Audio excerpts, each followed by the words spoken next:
Well, greetings, everyone. Very happy to be back. Well, in our first session with this, we were looking at the setup for the year, starting behind the sun for us, and then Jupiter uh, behind us, or that whole lineup was there. So, and that was the internalization of what do we value and what are we going to take action on to bring into creation. It's happening because it's that conjunction is with the sun, but on the other side, our energy within. But collectively, that was a an alignment that goes back 32 years. Um, And because it was in Capricorn, it's about how do we structure our life around those two energies, Venus, Mars. And I'm deliberately choosing some different language around it because we too easily associate, uh, men and women. Although that is true and that is a factor, we have to remember that it's the energies within ourselves and that they are transforming. So that was a transformative process. And Jupiter opposite was how will that be reflected in the philosophy by which we govern ourselves? And I took the current events to address that. I think a number of you were here last time, but I don't know if everybody was. And I kind of left it off, just like sort of at the cusp of where we are now, because I looked at the eclipse coming up here, and that this fire horse new year, but the solar eclipse, the annular eclipse, was where I kind of left that off. So I'm just going to do that as the a quick review, and um, I was listening to the chat beforehand here about how the Earth's ionosphere and magnetosphere is supercharged right now, and there have been some minor earthquakes, but that the telluric forces haven't been fully activated. So we have a capacitor that is at full charge and ready to discharge. And that could, in fact, happen. Here, I'm just going to bring up. So this was the February 17th coming right up here. Okay, that is uh, uh, for us. It's actually for my home, but I'm close enough to Minneapolis. And what we saw here was the Pluto rising over here on the ascendant. If you watch my cursor, Pluto is rising, and Uranus is right at the lower, directly beneath us. So those two powerful planets, the awakener, Uranus, and the revolutionary with the evolutionary, the death rebirth process. And they're in a trine aspect, uh, although Uranus hasn't quite moved into the air sign yet. So you have uh, those activities going on. And so in our location here in Minneapolis, I know not everybody may be here, but it's going to be highly significant that day. And then the midpoint, the reason I want to dwell on this a little bit is that the midpoint is where all the focus is these days, and it's this Saturn Neptune, which is, Saturn, the lived reality and the institutions that exists currently are being acted upon by Neptune, which is to dissolve rigidity that does not serve a higher purpose or meaning. That's one way to interpret it. Um, On the opposite end, Neptune is illusion and delusion, or out and out lies that are being brought into the lived reality, or the use of authority to do those things. But the highest expression of that would be, what is it that you want to draw from the realm of all possibilities, from the highest vibration, i.e., from Neptune? What is it that you want to dream or envision to bring into our lived reality? And even though these two energies are considered very, very disparate, one doesn't function in this world kind of at all. It's our dream time, it's our imagination. Um, that's that being Neptune, and it's the collective unconscious, the ocean that is the collective unconscious, and Saturn, that hard reality that endures, but also brings to bear the hard tasks of living in life. And it's the rules and the structures by which we collectively live by. So that that configuration is the main thing I'm focusing on here, because this is the big event for the year, and I'm picking it up from this place. This is Pluto trine Uranus, and in these sextile position of Saturn and Neptune. So the Saturn Neptune is the focus here, because we can see that there is all around us, there's evolutionary and revolutionary energies. And in the Iranian sense, this, while it's still in Taurus, it's about, what do you value and what is security, and how are we living in a way that is supporting social justice and equality, as well as individual expression. Okay, that's the Iranian, and Uranus represents also represents technology and science. And while it's still here, it could, it's affecting our money system, although the money system is influenced by all of these outer planets, in fact, as well as Jupiter. Um, the inner planets to some degree as well, but in terms of how the money system works, it's definitely Pluto, which is about can come refers to collective empowerment, or the concentration of power uh, to transform and um, work and make things work. So some of the outer reality is that we see that billionaires keep getting more and more and more. That's this plutocracy, and they're partly using the technology to do that. But at the same time, individuals, the Iranian energy, who we uniquely are, can use that technology, to support our empowerment. That kind of gives us a little bit of a range of what's happening. And there can be obviously significant conflict between that, because the Saturnian ones, the ones who have authority and want to hold things the way they are, can use deception to hold that, or mass appeal, or Neptune is also can simply be faith, a belief. And they're holding that, but each of us as individuals can also hold what is the lived reality that we want to dream, or what is the ideal or the dream of our lived reality.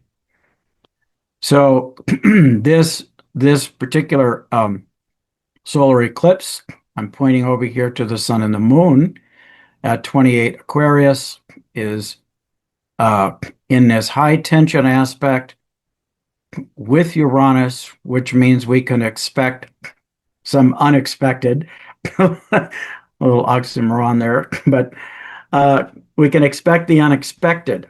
from this. There will be some discharge, perhaps, of energy, but it's more about compelling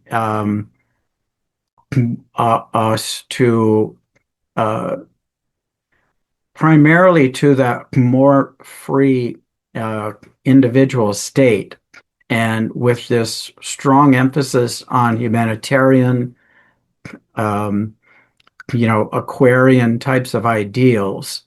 And as I was thinking about this today, one of the possibilities is that right now, while we're in the pressure cooker that a lot of this energy represents, especially here in Minneapolis, there's also the possibility, this is what we have to keep our minds open to, is that when we can use the technology to organize a completely different system that we haven't even thought of yet. Because for thousands of years, humanity has, we've made some progress. And theoretically, the United States made some progress 250 years ago to decide to move away from, monarchy and those kinds of hierarchical systems up to a point. And we've continued to try to evolve that. But we really haven't um, really even been able to imagine what would it be like if everybody acted from their own sovereignty, out of their own individuality, and yet we had a social structure that also maintained a security and a set of rules that everybody could live by. Um, and it's quite possible that some of the technologies coming online, that if the people are empowered over here, Pluto and Aquarius, to use the technology, and we work together in community, maybe we can develop a system that hasn't ever even been thought of with AI or beyond. Like, how do we, I don't even know how to put any more language around it, because, like I said, we really haven't thought about that. We've always had these other kinds of structures to make things work. So the potential, and the thing that I would focus on is with this Saturn Neptune, is like, you may know what your vision is, Neptune, that you want to have in your lived reality. And that's great. You're a way step ahead than many people. But if the important thing here is that your feeling nature, Neptune, from the highest principles you want to live by, are given some ground, Saturn, to begin to be structured. If you stay focused in that area in your meditative process all throughout next week, and any time that it is activated, um, and most of us know this, that, manifestation, we talk about manifestation, it's really about aligning our vibration with what it is that we're wanting to bring into reality.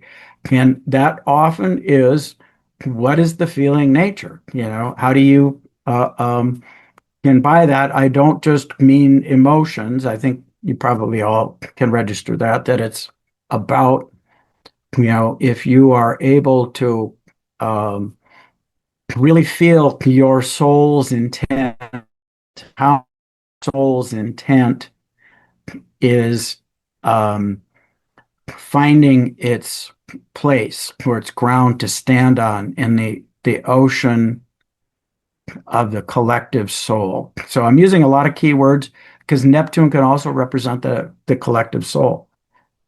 And this is a sorting out process. And last time I mentioned that by the way, you can note here that this is just a few days before the exact conjunction of Saturn and Neptune, and that the exact conjunction happens on the 20th However, the date that I'm focusing in on for special attention is when the moon, so we have this new moon, solar eclipse on the 17th, and then the moon moves along and it is going to be a crescent on the 19th. And at 2:51 p.m. Central Time, the moon is sitting right in between Saturn and Neptune. And in fact, it hits Saturn 7 minutes later, it hits Neptune, and the midpoint is 2:51. Why is that significant? Because the moon is the transducer. It is the energy, it is the process by which we bring the energy into our subconscious, uh, and by which we also have the feeling nature because it activates us at that level. It also, obviously, it moves the ocean, Neptune, and it can sometimes trigger earthquakes. I was hearing Victoria suggesting, and I totally agree, is that the lunar eclipse on March 3rd, which will affect the Pacific and really the whole Pacific Rim, that's when there might be more. If it hasn't been released before then, like this next week, there's a strong chance that there will be some energies released into the Earth's crusts at that time and motion. But this Saturn Neptune at 0 degrees of Aries, and I don't recall if I had mentioned last time why is it so significant. If this is the equinox point. Well, at the equinoxes is when number one, there is equal light across everywhere across the Earth.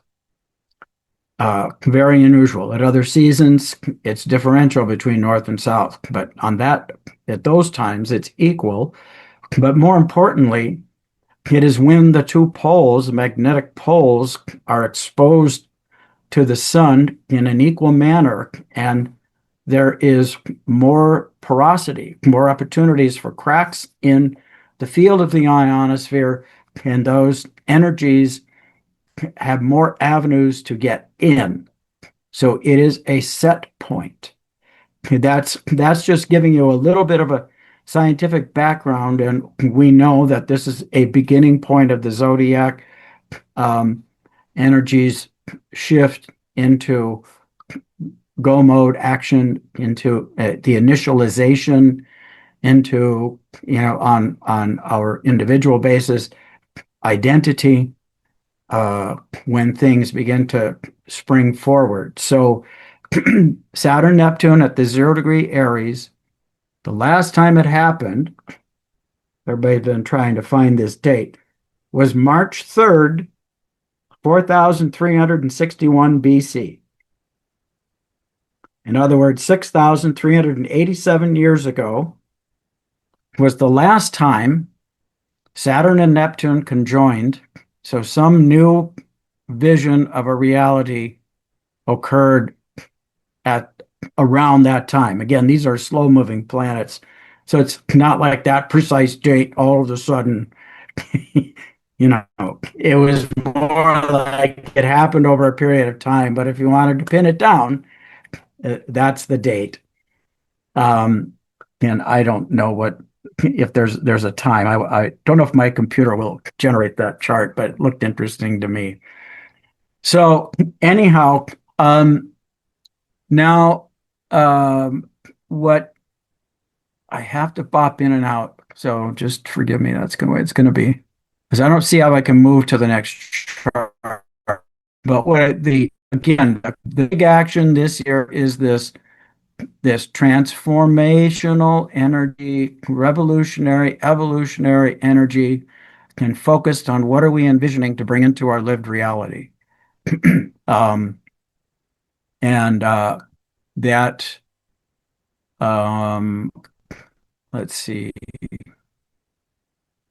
No, I think before I leave this chart, I'm just going to mention here quickly, like I did last time, how important it is to be taking care of your Mars and Vesta. That's attending to the temple. That's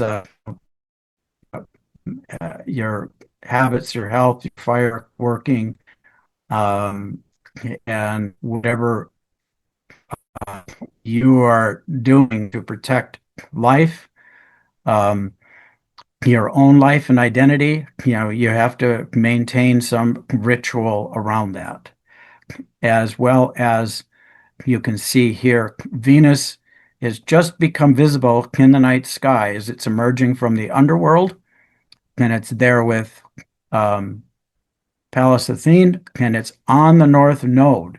I mean, so very close at the time of this eclipse. That too is significant in as much as the energy of this cycle of Venus, this part of the cycle of Venus rising into the evening sky over the next 9 to 10 months. It's with the North Node in Pisces, emphasizing the values of compassion and universal love. Um,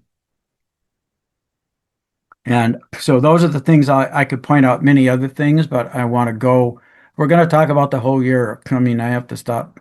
All right. Now, this you see is the spring equinox on March 20th, 9:45 in Minneapolis. Notice again the prominence of Uranus on the ascendant and Pluto on the midheaven. So once again, the universe has got its sights on Minneapolis for being a place of transformation, of empowerment and revolution. I mean, that's what's happening here. Let's just get real about it. The top down let's use force and fear is is has invaded our city and is causing trauma, and we're responding by choosing community and empowering ourselves in any ways that we can. Um, but I just thought, isn't that interesting? Here is the exact moment that the sun enters Aries, and we've got those outer planets in this configuration. And one of the keys to how these energies are going to be triggered throughout the year is when an individual planet or energy comes along and activates these points. So what does that mean? Well, I'm using my cursor to focus on the sun. The sun is reaching the 0 degree of Aries. And within a day or with 2 days later, it's hitting Neptune and it's hitting Saturn 2 days after that. So they're all basically conjunct over a 4 day period. So the sun is going to activate this. Spring equinox, expect things to start to move pretty dramatically. And for yourselves, in terms of what is it you're envisioning that you want to bring in. By the way, I need to back up for a minute. I'll let that statement rest on itself. But this is the time when you're giving it your spiritual light and the actual life force that is being highlighted here. But the piece that I did mention some of the downsides of this. The part that I didn't maybe mention is that all of the stirrings up that has been going on since the beginning of the year and prior, but beginning of the year because of that dramatic alignment and that it's just so happened to align with the shooting of Renee Good, is that all of the shadow stuff deep within that collective unconscious is coming to light. It's being brought up. And for us individually, for a lot of people, it's not just that, say for the folks in Minneapolis having some trauma and having to defend our community, etc., but it's also that is happening for each of us individually. So any karma or learning that is important and significant to focus on right now, Saturn, in terms of your identity in Aries and how you're going about, uh, uh, you know, um, forming that, I guess. It's kind of like your own authority, your own rules for, your own plan. Um, what's getting in the way is going to be dissolved if you allow it, or you'll be confused and might feel like you're drowning if you don't.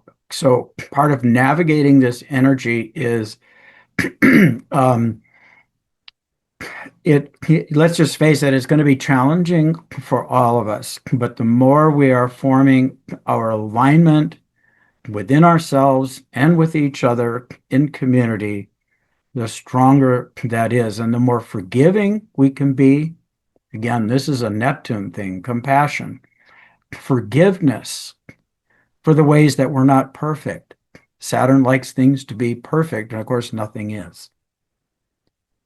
So don't be so hard on yourself. This a Saturn Neptune energy in a natal chart indicates somebody who can be really challenged by the reality they have to deal with and what their ideals are, that those can be in conflict, and it can be a depressive type of state, or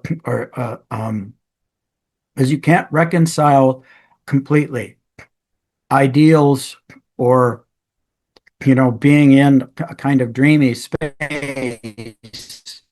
with what you have to deal with every day, the Saturn energy, and how you have to build and create a personality that allows you to function in this world. So just be aware of that, and that the the way that you get that processed is by, this Uranian, be yourself and connect with others of like mind. Uranus represents, uh, equality and community and shared ideals. The Theosophical Society is an Aquarian or Uranian type of energy, not because you're radical, but you might be, but mostly because you're choosing to be in a group, or you're sharing ideas. That's Uranus.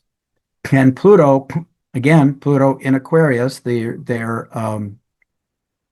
that other Uranian element there where you're empowering each other on some equal basis. Those are the ways that you can feel supported in that vision. And then, like I said, it's the feeling nature that is the most essential in feeding that, seeing it as seeds planted. This next week, you don't have to know everything about what it is that you're visioning, but if you have alignment and you can focus on those feeling qualities, you're planting seeds and you're sending out waves. And that's going to be key for our moving on into our future.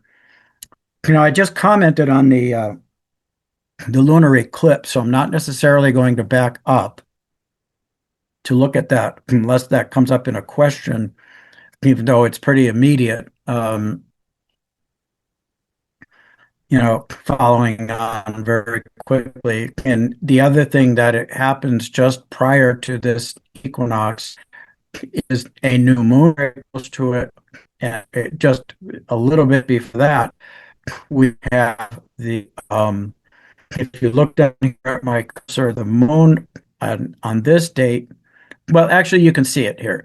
The new moon that happens on the 18th, it'll still be in Pisces, but the um, the new moon will quickly, over the next couple of days, the moon will be conjunct Saturn and Neptune again. And those are times, once again, to download it, bring it into your being, that, or make art. I mean, there's artists on here, artists and poetry. I mean, this is all stuff that comes out of Neptune space, and it's brought into reality with Saturn, you know. So it is there are all the ways the collective soul and your personal soul's experience within it expresses the things that can't be expressed in ordinary ways. So that's happening the 18th. Here on the 20th. The moon has moved beyond that. It is with Venus activating the next um, gate in the Inanna story. I don't have time to go into that one, but it's a progression of evolution and to support establishing a new way of being in the first chakra with each. I guess I'm going to explain it a little bit.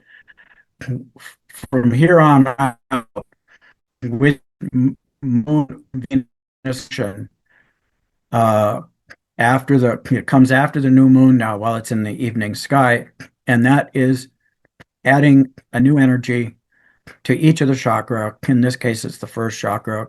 The and the next one it'll be the second chakra, and so on. So it's about survival. What do you value? What is it you want to bring from spirit into matter, Venus? And how will you support that in your survival? And that's all in Aries, having to do with your identity and action. There's an overlay of Venus and Mars there. But the other thing that is happening in the middle of March is the last of this series of conjunctions between Chiron and Eris. Chiron, the wounded healer, Eris, the goddess of discord and chaos. I believe it's the 16th. So that's another just jam-packed, 1 month away, jam-packed. And the thing that I mentioned last time was like uh, Eris kind of having to do, I mean, part of the reason that she causes the discord and chaos, or just there is discord, first of all, is she's not included. She doesn't feel included when the story, the personified allegory is she's the goddess that didn't get invited to the wedding. And then she does things to show the hypocrisy of their arrangement of that system. But part of that wounding comes from needing an external validation for, in this case, we're just going to talk about it being an Aries, which it's been for many, many decades. And that is not needing external validation for one's identity and how Chiron, the specialized knowledge that each of us might have in our how we act in the world and how we're received and how we shape our identity, those energies are coming together. And once again, when we have a conjunction, the energies work on each other. So one might be, how can the specialized knowledge of who you are heal the discord and chaos that you might feel, the exclusion from others, or the idea that you might need external validation? That's Chiron acting on the Eris. But Eris acting on the Chiron could be to bring a kind of the pupal, the metaphorically the pupal stage of the caterpillar in its cocoon, and everything turning, all of the wounding turning to mush in order for something brand new to emerge. So sometimes that chaos or that discord is suggests that we allow ourselves to go in space in order for a new kind of coherence to emerge.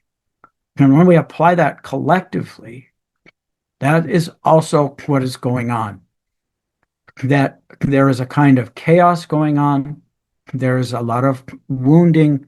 There are individuals emerging with who they are and the things they have learned, the medicine that they bring to the world, can, and all of that chaos and that, you know, collective mush like a caterpillar, eventually there is going to be a new coherence formed. And each time, this isn't necessarily, might be how it works in the caterpillar that turns to protoplasm, but it's in chaos theory, it is our understanding of chaotic systems is that first there's a few of these chaotic parts to come into coherence with each other, and pretty soon a whole new matrix emerges. And it just starts with one. So find within yourself, um, how can these very unusual things, I think I recommended it last time and I do again, when if you could take time to do meditation around this, if that's your way, or by expressing through art or any other kind of nonverbal or non-head type of system, as much as you can express. I could spend maybe a couple of hours on that, but we're just going to say that if you can find a way to embrace how to allow some new coherence to emerge out of the chaos you might be feeling in your woundedness, then so that's a lot. March is jam-packed. A lot of it is still internalized, although a significant amount is externalized. And by the time we reach this spring equinox, it's go time. It's externalized. It's being activated. The Saturn Neptune is being activated by the sun, and all of these energies by the moon. Now, come April, towards the end of April, um, uh, actually, no, let's see, that won't let me do it that way. I'm gonna go back to change my screen. Um, where'd it go? Oh, no, here we want to stop share. Okay. And now let me see if I can bring up, um,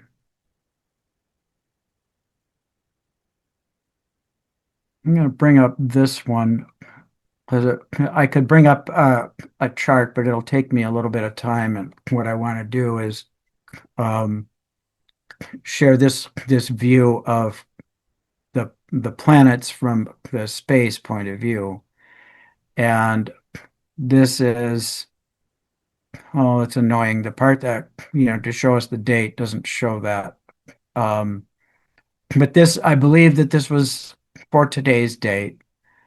And, we can see that, initially, at the beginning of the year, all of these were all lined up. Okay.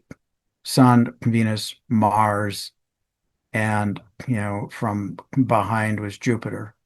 And Jupiter is still kind of there. Let me shift it around. Yes. So Jupiter is out here looking at it from the perspective of Mars. And these were all lined up at the beginning of the year, and they're starting to move into new positions. But this is, the Venus and Mars, what's at your heart? What are you going to do with it? And how are you going to um, fuse that with life force and spiritual energy, live it on Earth? And what is the philosophy that you will live by from that new energy? There's Jupiter out there. And I don't know if I mentioned that last time, but Jupiter was in that position in a part of the sky that is also known as the cosmic womb. So that was a beginning point. Now, what you can notice here, um, there was a point here the when Mars and Pluto were conjunct. and they're going to be playing some parts here because there's the very positive expression of Mars energy. I mean, a reaction to injustice is anger and rage, and one reaction can be violence and fighting back, and the other can be defiance and resilience and um, what's the word I'm looking for? Resolve. That's Mars. That's a warrior of a different kind. Um, so there's now what I wanted to do here is show you let's swing this around again. So you can see here when um, the Earth Saturn Neptune conjunction happening about there. I mean, I guess I could line it up like so. And that's going to be around the 20th. Like I said, the date disappeared because it's on my screen share here. So this is likely to be around next week. But the key thing here to notice is um, the there we go. Now we've got it. These are the big players this year. Pluto and Uranus in a trine aspect, which means they're supporting each other in doing their work. So Uranus bringing sudden and unexpected changes, sometimes with trauma, in order to shift the timeline, in order to allow the transformation and the death, rebirth, or the re-empowerment. And it is here Saturn and Neptune. And in the largest case, it's Neptune that stays in this planetary configuration. These three are in these harmonious aspects.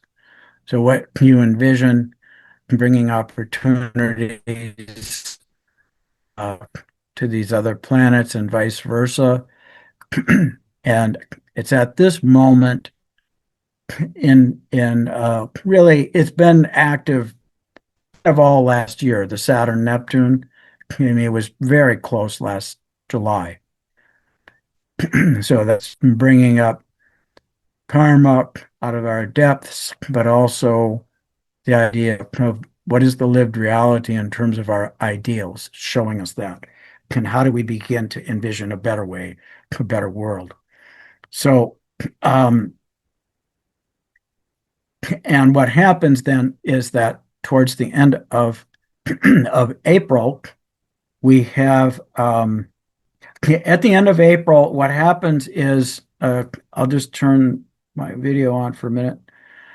At the end of April, now Uranus moves into the sign of Gemini. It is at that point, by the way, it still is right now, but it's aligned with the Pleiades. Another thing I commented on last time, that there are plenty of star connections that are going on. And when it does so, then all those outer planets are uh, they're in fire and air for the duration. And uh, that's when this fire horse will really begin to accelerate. And things will be moving quite swiftly at that time. And uh, so if the preparedness about taking care of yourself, managing your nervous system. This is I don't know if I repeat myself, I apologize, but Pluto with Uranus is also about transforming one's nervous system on a personal level. Now it's happening collectively, but the kinds of if you're experiencing trauma or feeling disempowered, etc., then it's the nervous system is where it's showing up. And we need to be doing a lot of self-care and community care in mutual empowerment in order to change that.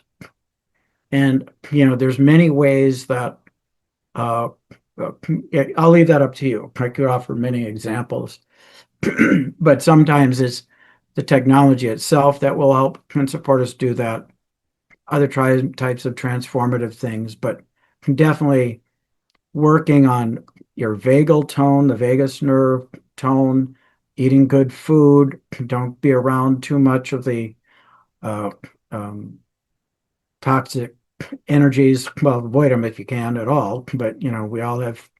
There's 5G all around us. There's all that kind of stuff. So it's about protecting your temple. Very important through these transformations. Now, let's take a short break before I move to the mid-year because it's at the solstice and into July when it's going to get, uh, well, it's already very interesting. Could get pretty intense at that time. So let's take 5 minutes and we'll come back and or is that 5 or 10? At Oh, 5 minutes. Yep, 5 minutes, and we'll see you back at 8:10. Since we're all in our own homes, we don't have to, go very far to get what we need. So we'll see you back at 8:10, and I'm going to pause recording. all righty. So, continuing then, as I said, there's going to be some activations of that major energy at the beginning of Aries each time a personal planet crosses those points or affects those. I wanted to mention, I've been speaking in general terms of how it might be affecting you personally, but obviously, if you have anything near the beginning of any of the cardinal signs, um, then there's going to be a significant, a personal planet or an angle like your midheaven or ascendant. It doesn't have to be just Aries. You're going to have some significant impacts in your life, and but also, as you'll see, it's kind of like uh, almost every sign is going to have, especially the beginning degrees. The beginning degrees of almost every sign has activity around it. So lots of change. Okay, that's that. So let me go to, as I said, towards the end of April, beginning of May, uh, things start to accelerate, lots of activity going, and um, the but the next thing I want to look at is the this is the summer solstice, and once again, this is in Minneapolis, and this time what we see is that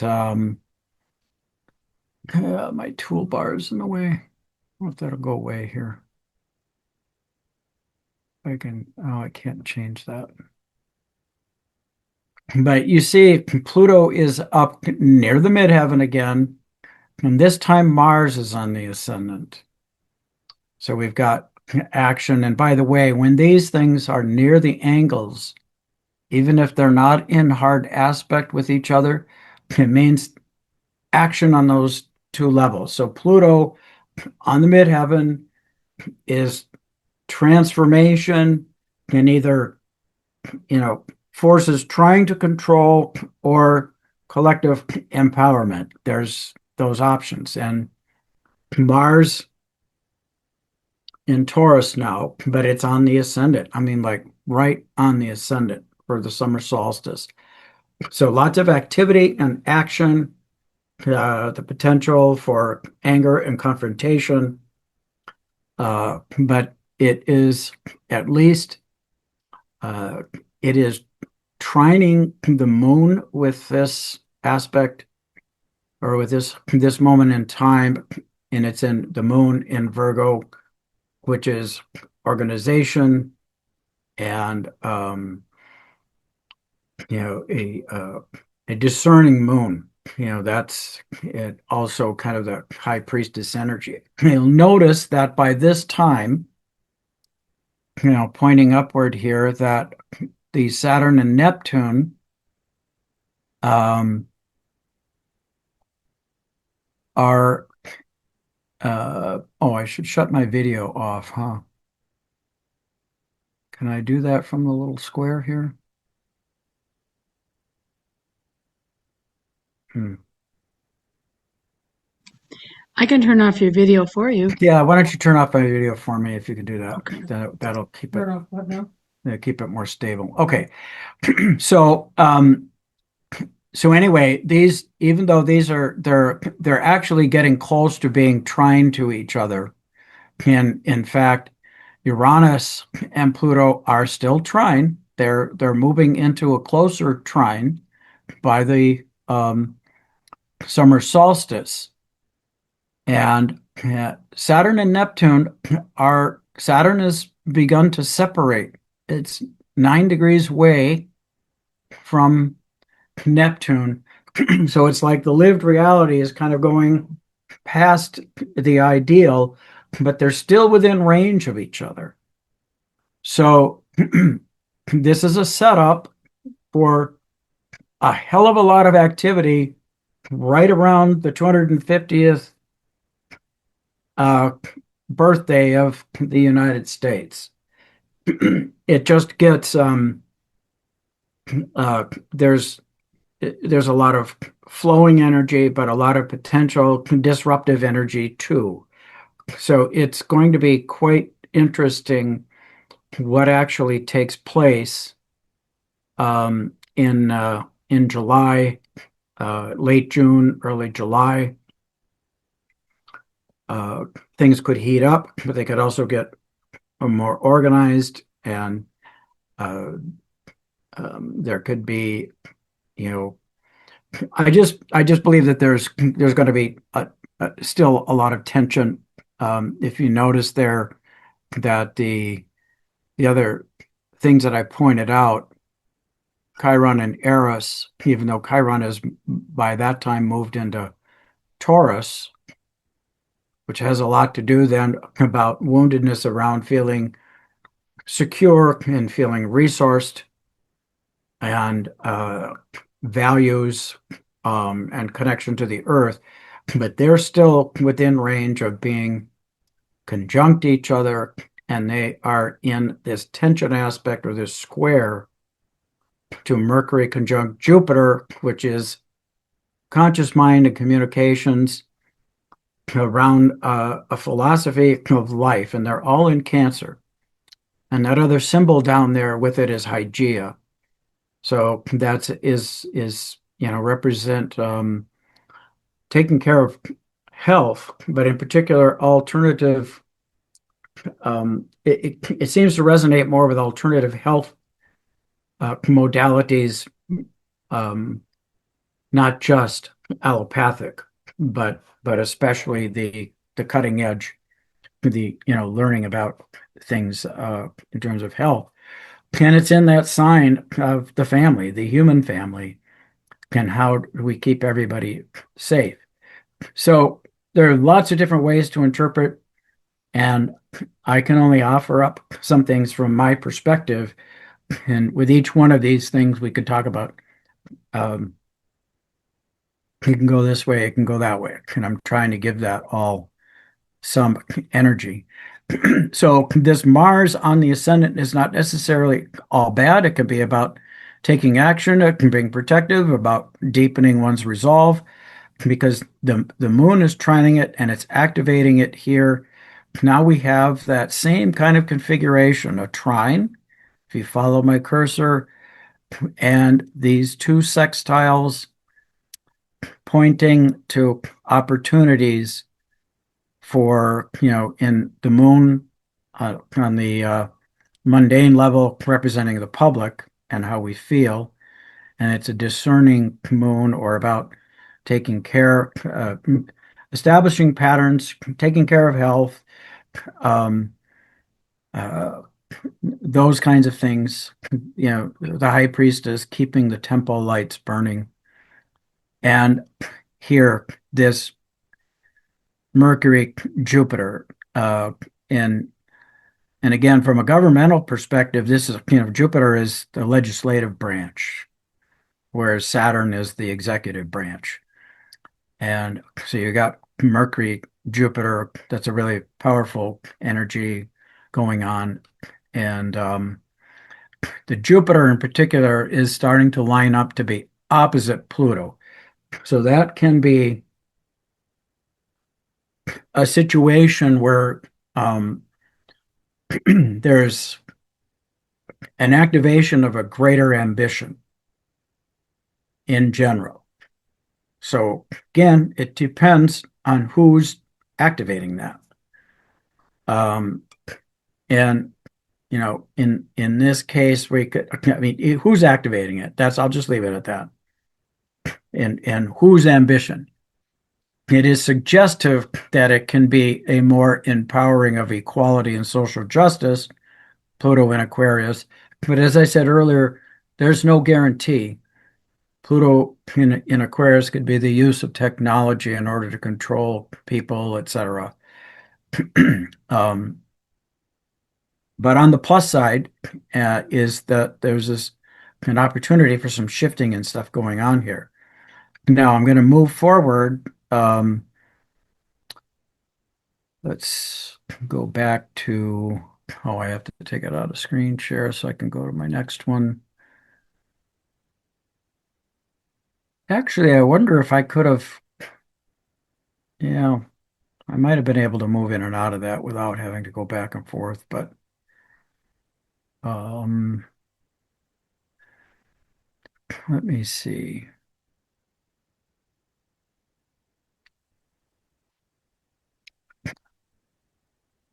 In July, the it's going to be lots of activation. I'm not going to go through a ton of different charts, but the one that I want to show you is um, this has moved along like about a month. And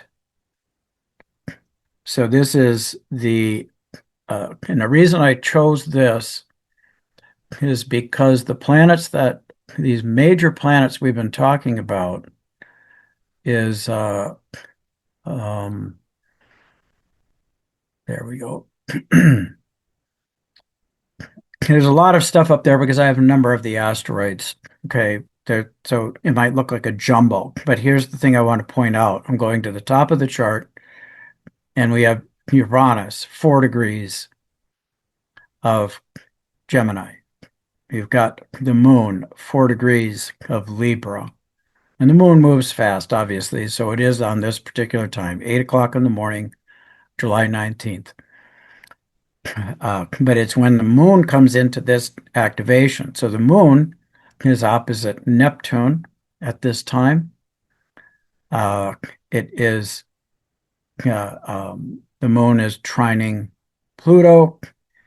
It's trining Uranus. So you have this grand trine, and you have the sextile. Sorry for all the extra. It would be, I'd have to take out some of the bodies and some of the aspects. So hopefully you can follow along because I'm looking at the more smoothly operating aspects.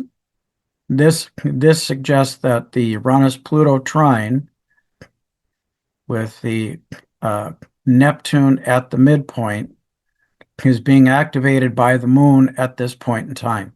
And they're all at 4 degrees. This is about as close as this minor grand trine.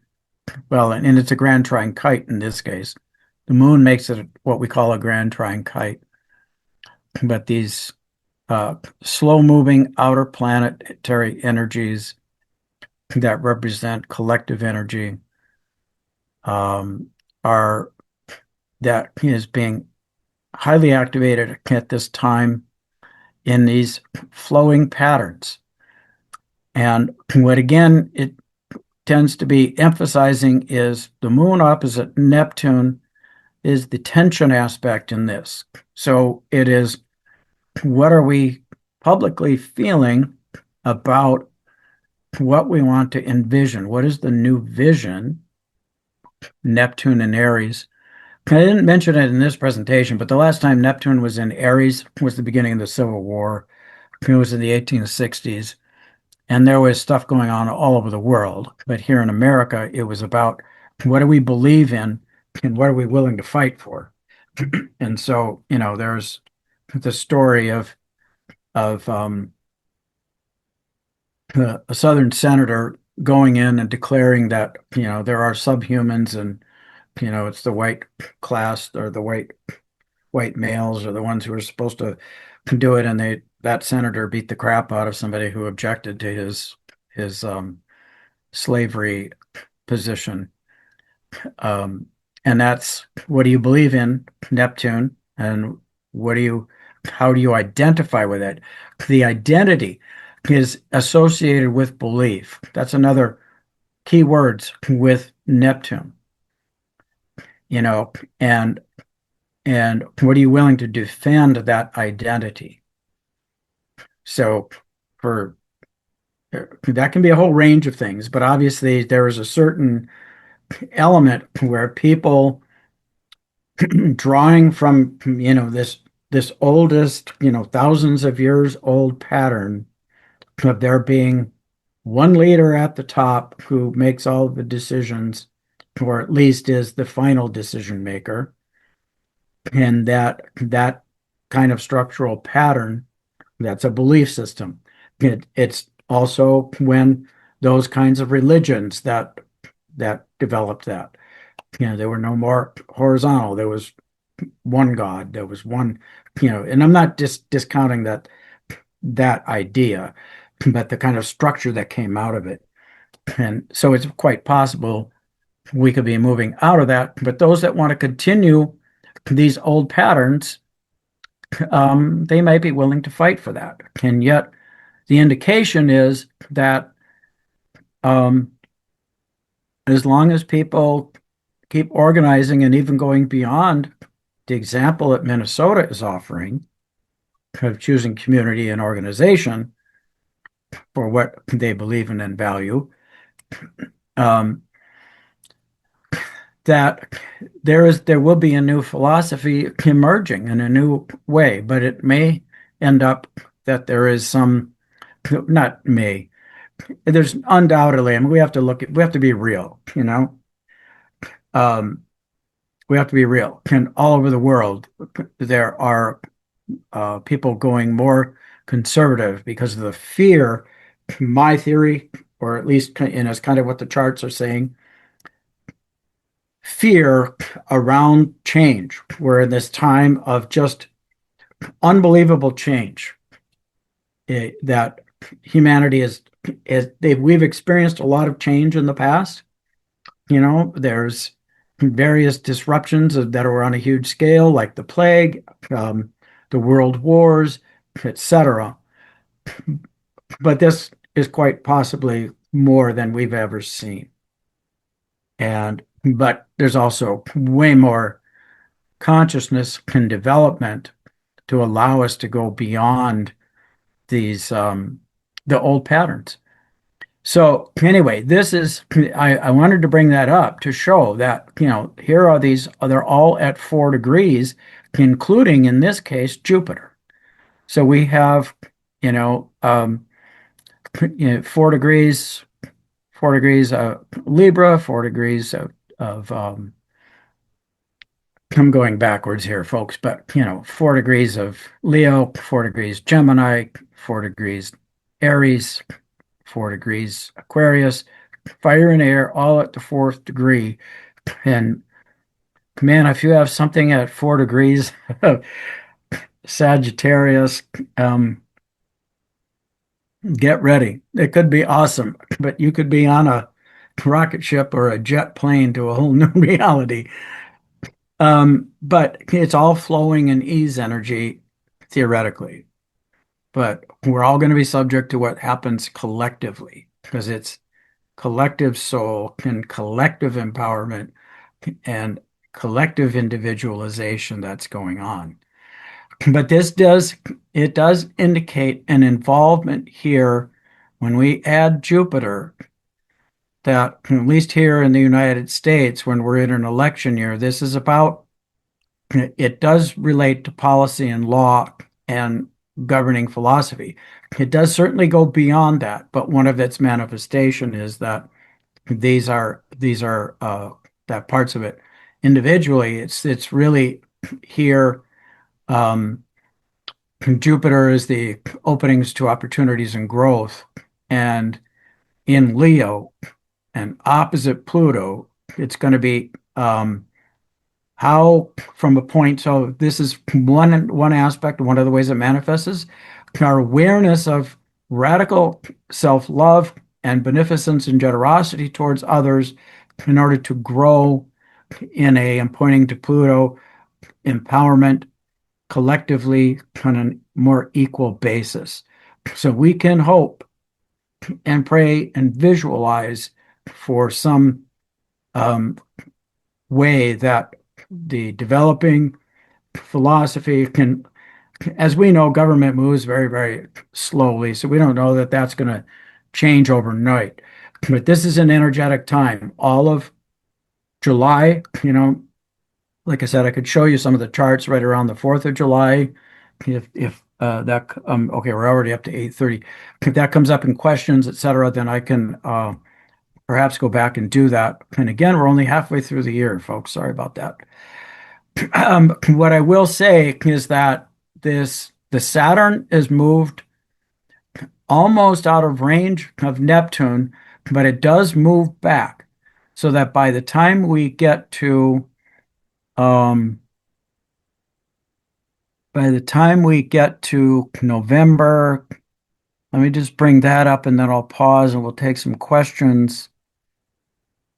Um, Obviously, this is going to affect a whole lot of things besides our political situation, but it is right there in our face, isn't it? Did I create a chart for the election? Just bear with me here.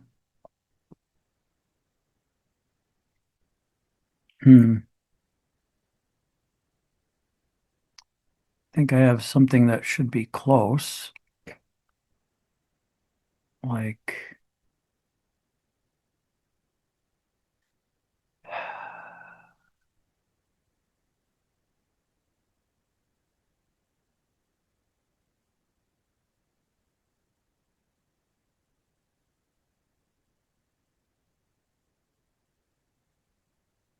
now, is this new chart visible on your screen? Is it a new chart for you guys? Maybe not. Yeah, November 9th. You got the November 9th. Okay. Gee, I was making it hard for myself before. That was easier than I thought. All right. So we've got it's obviously this is a week after the election. The election is the 8th, or I'm sorry, the 3rd, and I would need to generate that chart. If people are curious enough, I could do that, but that would take me a few minutes. So let's just look at what we have after that for the general um, patterns. And I don't know though. Maybe I should go look at that. Are people curious about the election enough to bear with me while I bring that up or not? Yes, please. Okay. Yeah, I think so. We're Okay. nervous anyway. Yeah, right. Okay. Maybe I can just do this. I can just back it up by doing a copy and edit, and we'll call that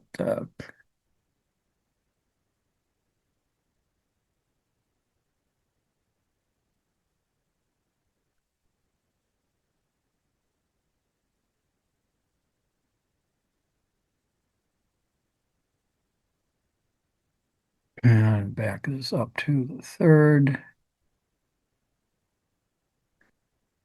And I'm gonna pick I'm gonna pick actually I'm gonna go to the midnight on the 4th in Washington because most of the votes will be in by then, unless somebody has a better idea.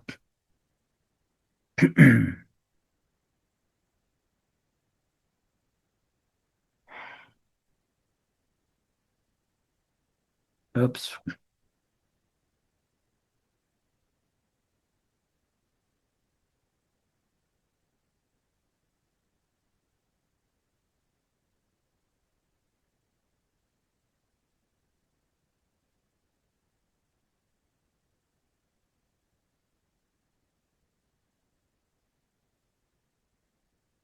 All right.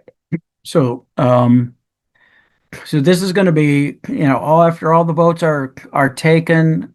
We could choose other times, but this is an interesting indication that at that point we've got Mars Jupiter conjunct on the ascendant. How fun! Um, so it's going to be very contentious, and it's all at the South Node. Um, so revisiting of of karma, things that need to be let go of, um, the positions of these outer planets. 'Cause this is the first time seeing it, so I'm thinking out loud with you all. And so this the minor grand time that we've been focusing on Neptune is here. It's retrograding back to two Aries, so it's going to be almost back to the 0 point, but it's within. We've got Saturn. It's within 7 degrees, and that's a conjunction. So it's back to the feel of the conjunction. So what is it that you're imagining that you want to bring into reality? And how is the existing authorities wanting to to create uh, that meaning or that vision? The interesting thing is we've got Pallas Athene sitting right in the middle of that. Now that's pretty awesome because she is a protectress of um well, I want to say equality, but there's a social justice. We'll just call it that. She's a protectress of justice and of embodied wisdom. She represents the embodied wisdom. The story is that she sprang from Zeus's head, blah, blah, blah. But what it means in terms of symbolic representation is as a feminine deity, it's something that is embodied. And so the idea that was created in the allegory is that the thinking and deliberation process wasn't just, it goes beyond the exploration. It goes beyond the pure study that Jupiter represents, Jupiter slash Zeus, that, the exploration for the exploration's sake and expanding knowledge to bringing it in body. And then once it's embodied, bringing it into this feminine aspect, you see how close it is to a Venus symbol, but now it has a certain kind of structure and it's embodied wisdom, and she's a warrior woman. So protecting embodied wisdom, and it's sitting in between there. I I don't know what results these are going to amount to, but that idea that the Saturn Neptune are close again, it's about conflicting visions, whatever they may be, and what's going to be brought into reality. But Pallas Athene in there brings in a really strong influence, is from my perspective. And so we have that activation, this Mars Saturn or this Mars Jupiter. Um, Worst case scenario, it's war. Um, it's expansionism through force. You know, another, but another aspect it can be if the divine masculine arises and applies itself to these Jupiterian rulership types of things, then it can be a more positive influence. So I don't know, I would have to dig into this more if I were going to even attempt to make a prediction out of it. But, based on this, there's, an empowerment of the vision, a transformation of the vision. It's out there in the eighth house, that there could be a fight for what is the governing philosophy, Mars, Jupiter, and at the lower heaven. Now, I arbitrarily chose midnight, but so this is, to some extent, this is not, um, there's some relevance to it, but only because I chose that time, because all the votes would be cast by then. Let's see, because midnight in Washington, D.C. would be what, 8 o'clock or 9 o'clock 8 o'clock in California? Because that's when the polls would change in California, or would close rather. Uh, so anyway, and you've got, um, Sun Mercury conjunction here at the lower heaven, and that is activating. No, that one's not activating it. That's Venus is activating. Okay, Venus is in opposition to this Chiron Eris, and Chiron is retrograded back to Eris again in Aries. What is the identity? What is the wounding and the discord? And Venus here in Libra, and that 24 degree happens to be aligned with two magical stars, by the way, two of the Bohemian stars, Spica in the constellation of Virgo, and Arcturus in and they represent those two represent divine masculine, divine feminine energies. They just so happen, even though they're in different parts of the sky, they align zodiacally at the 25th degree, and this is close enough. 25th degree of Libra. um, what else can I comment on terms of this chart? The In terms of election is an 11th house process. So if this is a valid chart for the election results, then it's going to be referenced to Mercury. Mercury conjunct the Sun in transformation and various empowerment, but how does that relate to, how does it connect to other planets? So Mercury is in a sextile with the moon conjunct Hygeia in Virgo. So this is a discernment. This is a sorting out process. This is a harvesting type of energy. This is analysis. So there's opportunities for more of that kind of energy to be activated. But it does, so all of that is going to be, let's see, where's the square is to what going on? Well, Chiron, maybe less so Eris, but Chiron is squared Pluto here. And the squares from Pluto, typically we say squares are when they're going in different directions. They're not functioning well together. However, when my direct experience with Pluto's hard aspects to Pluto is that they can be empowering uh, when when one is aware. They don't always result in disaster. So this would indicate that the Eris Chiron energy that I've been discussing may be working to compel the transformation that is happening. I don't have a real off the top of my head for you interpretation of what it means that it's with Juno, Pluto and Juno that's Juno represents Juno or Hera, the wife of Zeus or Jupiter. And in the Greek pantheon, she was equal. They had equal male and female. But I haven't worked with that asteroid a lot. But it could be this transformation of what is the divine union in a more equalitarian way.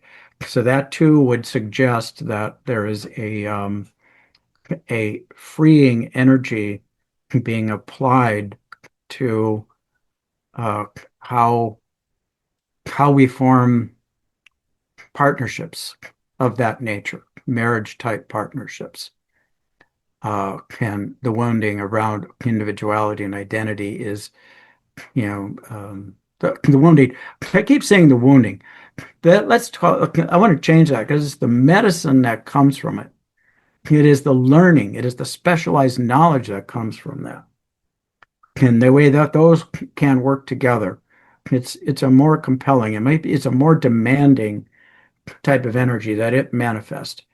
And so I don't know if that's real helpful. Like I said, I didn't really predict what's going to happen. I mean, we know, politically that the administration is kind of self-destructing, and early indications is that things could change towards the blue. On the other hand, since we are in this era of imagining things we have never imagined before, maybe it could be the beginning of going beyond a two-party system and things being based more on policy that people work out together. I mean, that's at least one thing I would imagine. The limitation of just having two choices is kind of bogus, in my opinion. So, with that, I know we're bumping up to 9 here, but I will um, come back and see if I can answer any quick questions here, or not so quick, because if we're, last time we went over. I put a question in the chat because I've been trying to visualize the Saturn Neptune in terms of historic role models of wizard type characters who were using both religion and science. And some of the ones that came up for me was like Nostradamus, who cured the plague based on astrology, who's using, or Ibn Ezra, Avicenna, even Aristotle, and Maimonides. These are all religious and science figures, and there's more. And then the Pallas thing you were talking about, Pallas Athena, made me think about Hildegard of Bingen. And then there's a few, maybe some more female wizardry type figures coming in. I would agree. I don't know that. I mean, that would be an interesting discussion, wouldn't it? In this time of bringing balance back, I don't know exactly what your question was, and it'd be disruptive for me to go back. But the question in the chat, I mean, your question is, well, what are some of the other wizardy type people who are coming in? Yeah. Well, I in my adopted tradition, the both Crazy Horse and Sitting Bull had visions that they acted on, and those were all active at times when, well, like for example, anyway, those were people who dreamt of the possibilities of the future and then were able to act on them in the lived reality in ways that are, like you said, they're kind of wizardy. That's using magic. We might think of, Pluto, Uranus, Saturn, Neptune. When you look at all four of those together, that's really magic. What do you imagine and envision Neptune?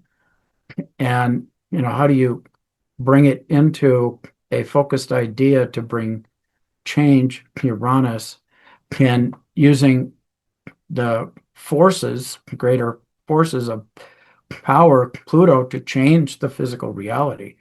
So that's being able to move in, you know, for some of our common language, the more fifth dimensional we can get, the more we can do that. I think there's also the possibility of a lot of chaos because if you have 8 billion people that are all of a sudden fifth dimensional, all imagining different things about what it might be to be empowered.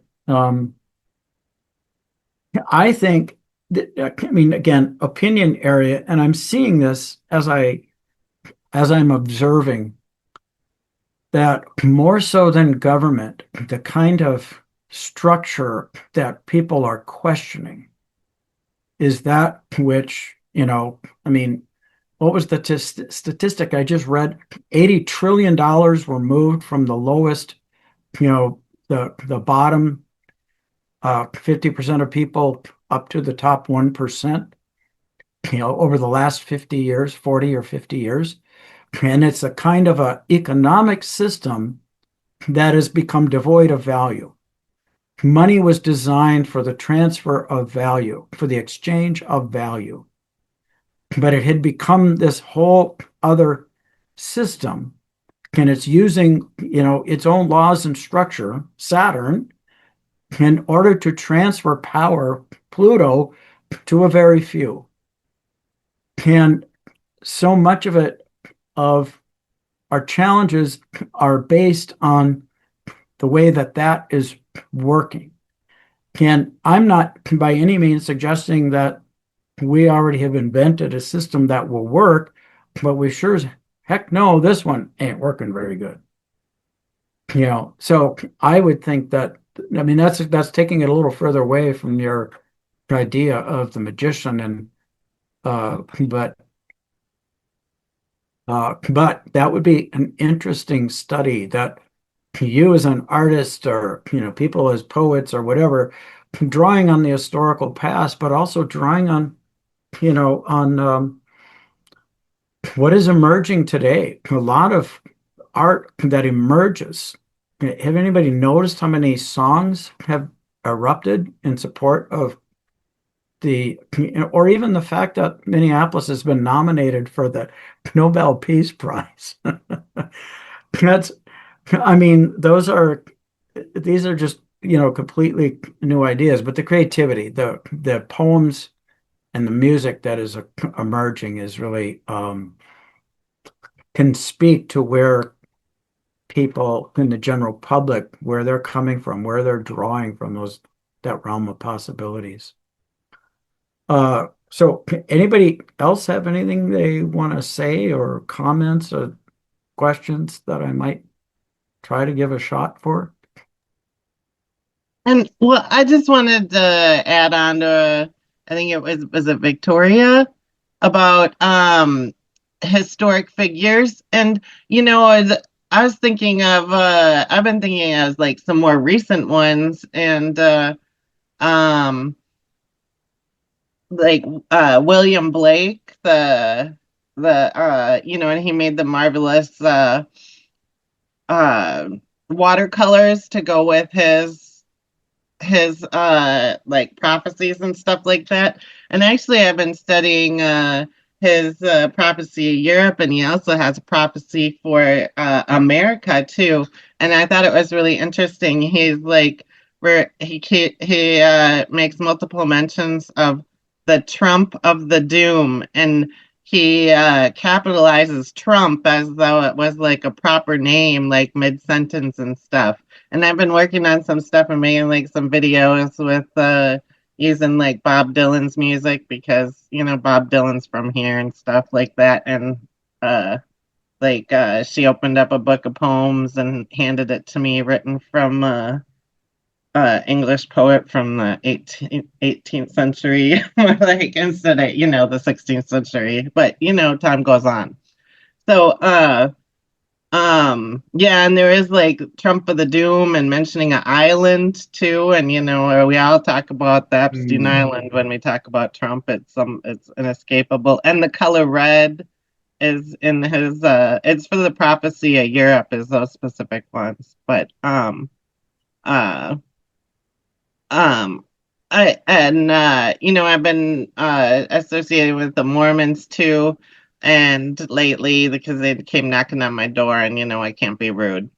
So but it was kind of weird because I was reading about the Mormon religion, and I kept coming back because I'd been studying William Blake, because I actually named my son after him. My son's named Blake, and uh, but I kept when I was the Mormon guys knocked on my door, and I was studying their religion, and it keeps coming back that there hasn't been like a religious prophet uh since like in I can't remember what the fella's name is from the Mormon religion, but and he's from the Americas, a prophet from the Americas, and but they there's a lot of reference that there hasn't been anybody like him since William Blake. And those are two, like, more like, well, besides Edgar Casey and stuff, more modern than like Nostradamus and Aristotle. I just wanted to bring mention those fellas Yeah. since we were on the topic. And I think that's all. Joseph Smith, Yeah, I was gonna excuse say me for Joseph That's what interrupting, it but is. Joseph Thank Smith I you. was would going to have say been Joseph Smith the too. I came in founder. to say Such a that. simple Yeah. name. Yeah. And he found And the green emerald. William Yeah. Blake was alive during the times that Uranus and the whole Enlightenment that surged into the beginning of the United States.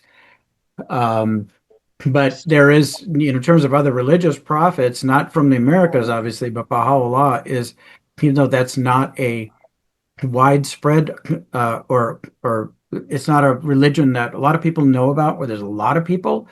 But he came along mid or later 19th century, at that time of the beginning, when Neptune was at the beginning of the zodiac, and incorporates, even though it's rooted in kind of the Middle Eastern Abrahamic things, it goes way beyond that, because in his he was a prophet in a sense of being able to predict and see the wisdom keepers from all over the planet, as he had included things about the uh, indigenous people of the Americas. And he, I have friends who are in the Baha'i, and even though it seems very